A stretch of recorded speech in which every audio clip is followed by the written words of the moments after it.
او الكوبلين او البقره بايظه، وادي كمان البلاستيك البودي بايظ. يعني الناس صحابات الخلاط ده عايزين خلاط جديد، عايزين حد كده يجيب لهم خلاط جديد يقول له هديه. الحاجه الوحيده ايوه هو شغال بس مكملاته كلها بايظه. اشتكى خلاص بيقول لك ارحميني. ادي يا ماما خلاط. طيب كده الخلاطه عباره عن ايه؟ العلاقه بين الموتور وبين الشفشه عباره عن كوبلين. الكوبلين ده هو اللي بيدور، الكوبلين ده اللي هو بتاع الجلبه علشان يخلي السكينه تشتغل. خلينا نفك حاجه حاجه.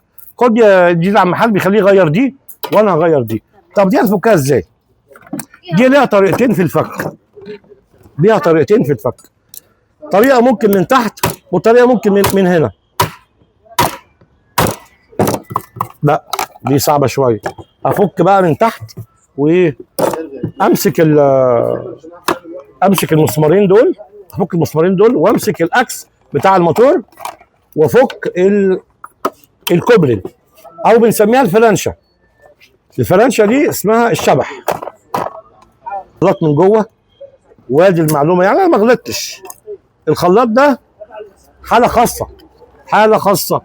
يعني واضح طبعا ان الميه كلت جسمه نفسه. يعني اديني كلابه يا صاحبي، بيقول لي اديني كلابه. ما تخليش الميه تنزل على الموتور.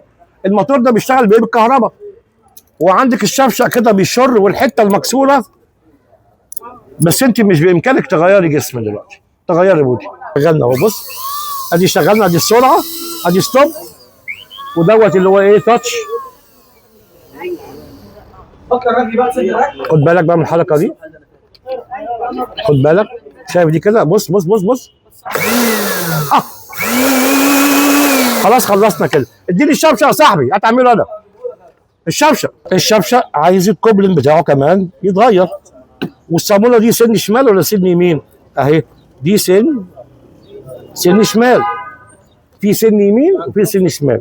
دوت بخش كده انا، وادي الصاموله اهيت، دوت راكب فيها صاموله اهو. بخش كده بالسكينه، وادي الشبشه، وادي ورده لازم احطها، وده كده انزلها والف في اتجاه الشمال. بس حصل ايه؟ خلاص ركبت. طب هنعمل ايه؟ هنحط تاني كده وبنربط. وادي الشبشه اهو زي ما احنا شايفين، وبحط ده كده. خليك معايا اهو. الشبشه ده مش بتاعه يا ست، ده مش بتاعه. انت بتمشيه وخلاص، ده مش بتاعه. ده انتوا بتخلونا نعمل حاجات، ده مش بتاعه.